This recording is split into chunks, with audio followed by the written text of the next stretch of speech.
नमस्कार। आज हम एक बहुत ही अहम मुद्दे पर बात करने वाले हैं जी।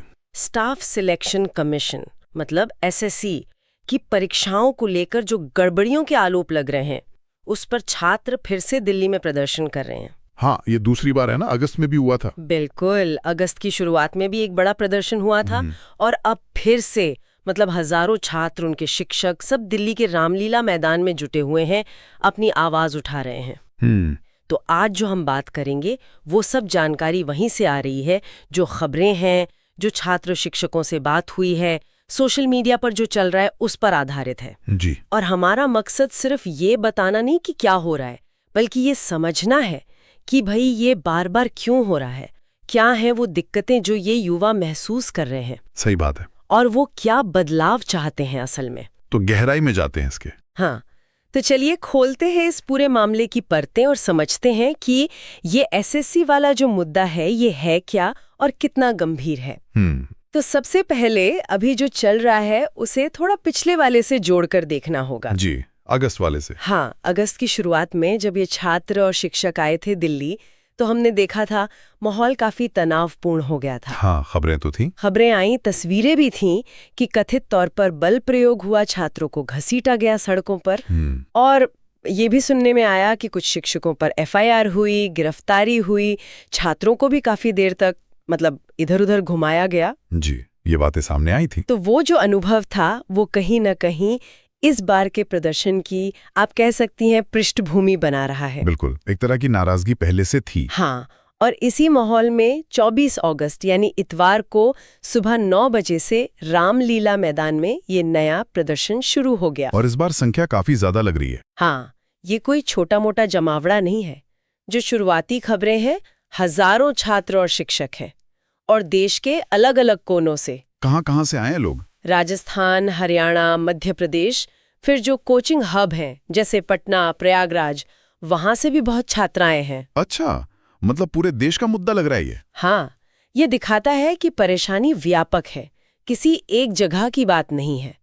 और सोशल मीडिया पर भी तो काफी चल रहा है इसके बारे में। बिल्कुल, सोशल मीडिया पर तो #SSC Protest 2025, #दिल्ली चलो, #SSC Unfair Exam, ये सब हैशटैग चल रहे हैं। जी। तो एक तरह से जमीन पर जो हो रहा है उसे डिजिटल दुनिया में भी आवाज मिल रही है। और इससे पता चलता है कि छात्रों में गुस्सा या कहिए निराशा काफी गहरी है। बिल्कुल, और ये गुस्सा शायद इसलिए भी ज्यादा है क्योंकि पिछली बार मतलब अगस्त वाले प्रदर्शन के बाद कुछ उम्मीदें बनी थी। अच्छा, बैठकें वगैरह हुई थी क्या? जैसा आपने बताया, प्रदर्शन के बाद अधिकारियों से बातचीत हुई, सुनने में आया कि मंत्री जी से भी और एसएससी चेयरमैन से भी मीटिंग हुई। और जो प्रदर्शनकारी छात्र शिक्षक थे उनके प्रतिनिधियों को आश्वासन मिले थे। कहा गया था कि भाई आपकी चिंताएं सुनी गई हैं और हफ्ते भर में आपको सुधार दिखेंगे। लेकिन फिर बस वहीं पे मतलब बात अटक गई।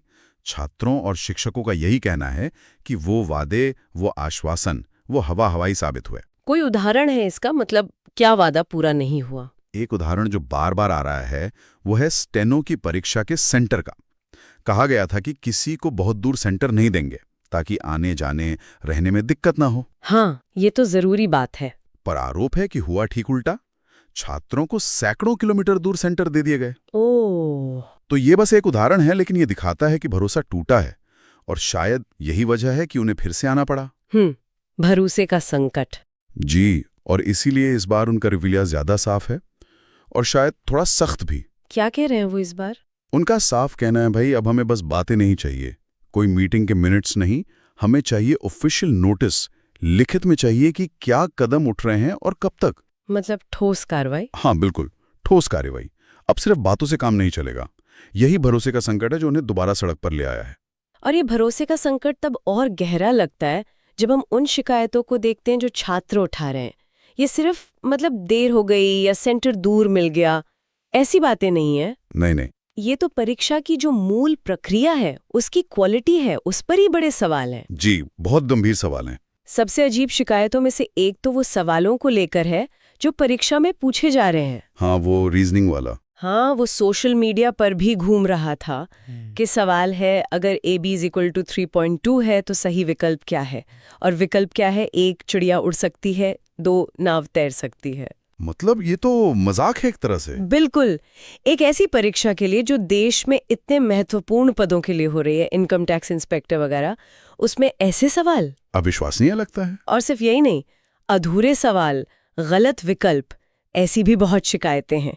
तो सवाल उठता है कि भाई पेपर सेट कौन कर रहा है, क्या गंभीरता है। ये तो कंटेंट की बात हुई, तकनीकी दिक्कतें भी तो बता रहे हैं छात्र। हाँ, वो भी एक बड़ा मुद्दा है। जो एजेंसी परीक्षा करा रही है, एडुकेटी नाम बताया जा रहा है उसका, जी। उसके सर्वर, उसका पूरा टेक्निकल इंफ्रास्ट्रक्चर, उस पर बहुत सवाल हैं। क्या दिक्कतें आ रही हैं? छात्र कह रहे हैं कि परीक्षा के बीच में सर्वर बैठ जाना, कंप्यूटर हैंग हो जाना, ये तो आम बात हो गई है। और इससे भी ज्यादा संगीन आरोप हैं रिमोट एक्सेस के। मतलब बाहर से कोई कंप्यूटर हैक करके पेपर सॉल्व कर रहा है। क्या? ये तो बहुत गंभीर है। क्या सबूत हैं इसके? प्रदर्शनकारी दावा कर रहे हैं कि उनके पास सबूत है। अगर ये सच है तो ये तो पूरे सिस्टम पर ही सवालिया निशान लगा देता है। बिल्कुल, ये तो धांधली का सीधा आरोप है। और फिर इन सब के ऊपर से एसएससी सीजीएल जैसी जो बड़ी परीक्षा है, उसमें देरी हो रही है। हाँ, वो भी एक मुद्दा है। छात्रों ने जब पूछा कि देर क्यों हो रही है, तो कथित तौर पर चेयरमैन साहब का जवाब आया कि भाई आप लोग शिक्षक और छात्र इतना शोर मचा रहे हैं, इसलिए हमें तैयारी पुख्ता करने के लिए टाइम चाहिए। ये क्या बात हुई? छात्र इसे सिस्टम की नाकामी मान रहे हैं। वो कह रहे हैं कि अगर तैयारी नहीं थी तो घोषणा क्यों की। और ये भी सुनने में आ रहा है कि लगभग 60,000 छात्रों की परीक्षा रद्द करके दोबारा करानी पड़ रही है। 60,000? हाँ, इसे वो सिस्टम का बड़ा फेलियर बता रहे हैं, न कि तैयारी पुख्ता करना। ये सिर्फ एक परीक्षा नहीं है, लाखों छात्रों का समय, पैसा, उनकी मानसिक शांति सब दांव पर लगा है। इन्हीं सब गंभीर शिकायतों और जो पिछले अनुभव रहे, उन्हीं के आधार पर इस बार प्रदर्शनकारियों ने अपनी मांगे बिल्कुल साफ रखी हैं। क्या है वो मुख्य मांगे? अगर हम सार देखें तो 3 मुख्य मांगे सामने आ रही हैं। ठीक है। पहली और शायद सबसे तात्कालिक मांग है, ये जो परीक्षा कराने वाली एजेंसी है, एडिक्विटी, इससे तुरंत हटाया जाए। अच्छा। छात्रों का सीधा आरोप है कि एजेंसी पूरी तरह फेल हो चुकी है। न इनके पास ढंग के सर्वर हैं, न इंफ्रास्ट्रक्चर। वो तो यहां तक कह रहे हैं कि उनके पास इस एजेंसी की गड़बड़ियों के कच्चे चिट्ठे हैं। ओह, मतलब सबूत होने का दावा। जी। तो ये मांग सीधे सीधे जो परीक्षा का टेक्निकल सिस्टम है उसकी जड़ पर चोट करती है। ठीक है, पहली मांग एडिक्विटी को हटाना। जी। दूसरी क्या है? दूसरी मांग एक बड़े सुधार की है। वो चाहते हैं एक निष्पक्ष पारदर्शी परीक्षा प्रणाली, मतलब एक फेयर एग्जाम सिस्टम।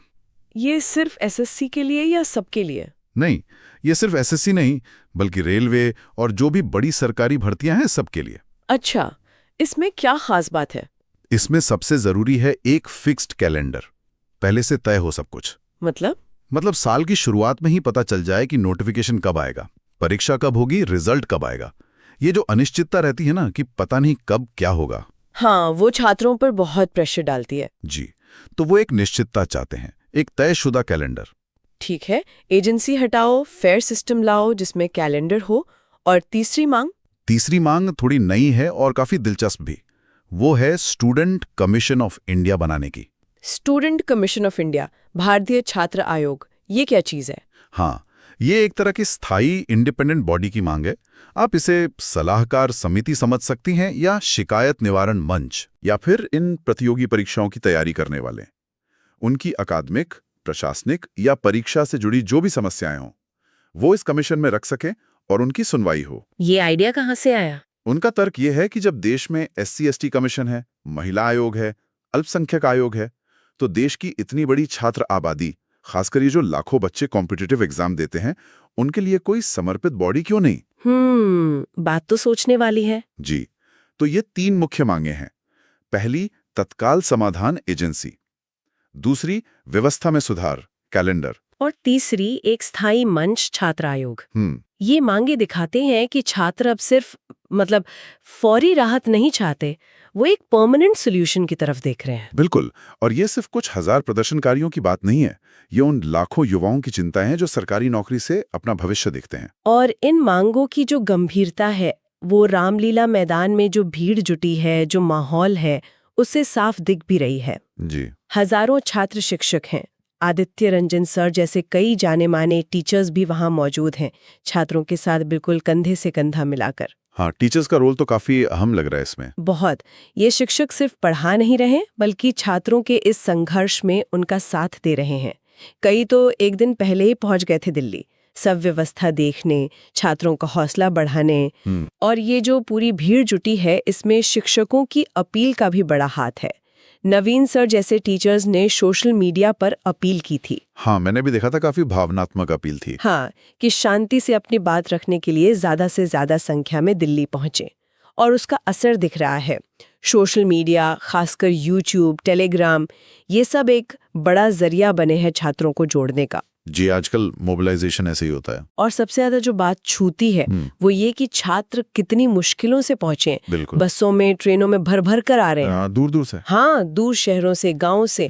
इनके लिए दिल्ली आना, यहाँ रुकना आसान नहीं होता। पैसे की दिक्कत, रहने की दिक्कत। हाँ, बिल्कुल सही बात है। और इसमें लड़कियों की भागीदारी भी खास है। एक टीचर बता रहे थे कि मैसेज आ रहे थे कि सर, हम 20 लड़कियां साथ में निकली हैं ट्रेन से, सुबह तक पहुंचेंगे। अच्छा। तो लड़कियों का भी घर से निकलकर इतनी दूर आकर इस प्रदर्शन में शामिल होना, ये दिखाता है कि मुद्दा कितना सीरियस है और छात्र कितने दृढ़ निश्चय में हैं। बिल्कुल, ये हिम्मत की बात है। और एक और बात, आदित्य रंजन सर ने अपनी स्पीच में रामलीला मैदान के इतिहास का जिक्र किया। हाँ, उसका तो अपना एक इतिहास है। उन्होंने याद दिलाया कि यहाँ से कितने बड़े आंदोलन शुरू हुए और सफल भी हुए। तो शायद वो इतिहास भी छात्रों में एक उम्मीद जगा रहा है कि हमारी भी सुनी जाएगी, हमें भी जीत मिलेगी। तो 2 दिन का प्रदर्शन है ये, 24 और 25 का। बात मजबूती से रखेंगे। तो अब सबसे बड़ा सवाल यही है कि सरकार का, एसएससी का क्या रुख रहेगा इस बार? हाँ, पिछली बार तो आश्वासन पर बात खत्म हो गई थी, जो पूरे नहीं हुए। जी, और प्रदर्शनकार यही कह रहे हैं कि वो आश्वासन जमीन पर उतरे नहीं। तो इस बार वो ज्यादा संगठित हैं, मांगे ज्यादा साफ हैं और वो लिखित कार्यवाही पर अड़े हैं। प्रदर्शन में ये बात भी उठ रही है बार बार कि एक तरफ सरकार गुड गवर्नेंस की बात करती है, जीरो टॉलरेंस अगेंस्ट करप्शन की बात करती है। हाँ, ये दावे तो हैं। लेकिन जब ईडी के जैसे एजेंसी पर इतने गंभीर सवाल हैं, धांधली के आरोप हैं, तो उसे बिना जांच या कार्रवाई के कैसे चलने दिया जा रहा है? छात्र इसी विरोधाभास पर सवाल उठा रहे हैं। जी, कि अगर जीरो टॉलरेंस है तो वो इस परीक्षा प्रणाली में क्यों नहीं दिख रहा? तो अब देखना होगा कि अधिकारी कैसे रिएक्ट करते हैं। हाँ, क्या फिर से वही बैठकें और आश्वासन होंगे, या इस बार छात्रों का गुस्सा, उनकी मांगों की गंभीरता देखकर कुछ ठोस कदम उठाए जाएंगे? जैसे कि एजेंसी बदलना या कैलेंडर जारी करना। हाँ, या वो जो छात्र आयोग वाली मांग है उस पर कुछ विचार करना, ये सब संभव है क्या? ये 2 दिन का प्रदर्शन सिर्फ एसएससी के लिए नहीं, बल्कि बड़े स्तर पर सरकार की युवाओं के मुद्दों के प्रति कितनी संवेदनशीलता है, उस पे भी सबकी नजरें रहेंगी। मामला सिर्फ एक एजेंसी या कैलेंडर का नहीं है। नहीं, ये लाखों युवाओं के भरोसे और उनके भविष्य का सवाल है। तो अगर हम पूरी बात को समेटें तो ये प्रदर्शन एसएससी परीक्षाओं में जो लगातार कथित गड़बड़ियां हो रही हैं, उनका नतीजा है। जी, चाहे वो अजीबोगरीब सवाल हों, टेक्निकल दिक्कतें हों, एजेंसी की काबिलियत पर शक हो, या फिर रिजल्ट और अगली परीक्षाओं में बेवजह देरी हो। और छात्रों का गुस्सा इस पर भी है कि अगस्त वाले प्रदर्शन के बाद जो वादे हुए वो पूरे नहीं हुए। बिल्कुल। इसीलिए इस बार वो ज्यादा मुखर हैं और 3 साफ मांगे रख रहे हैं। पहली, एडिक्विटी को हटाओ। दूसरी, सभी बड़ी भर्तियों के लिए एक निष्पक्ष, पारदर्शी, फिक्स्ड कैलेंडर वाला सिस्टम लाओ। जी। और तीसरी, एक स्थायी स्टूडेंट कमीशन ऑफ इंडिया बनाओ, जो छात्रों की शिकायतों के लिए एक समर्पित मंच हो। और यहीं पर मतलब रुक के सोचने की जरूरत है, खासकर उस तीसरी मांग पर, स्टूडेंट कमीशन ऑफ इंडिया। हाँ, ये क्या संकेत देती है? ये मांग अपने आप में क्या दिखाती है? क्या ये इशारा है कि हमारे देश की जो इतनी बड़ी और जटिल शिक्षा और प्रतियोगी परीक्षा प्रणाली है, उसमें लाखों युवा ये महसूस कर रहे हैं कि उनकी सुनने वाला, उनकी दिक्कतें दूर करने वाला कोई भरोसेमंद सिस्टम है ही नहीं? क्या मौजूदा सिस्टम नाकाफी है? शायद, या शायद उन तक छात्रों की पहुंच नहीं है।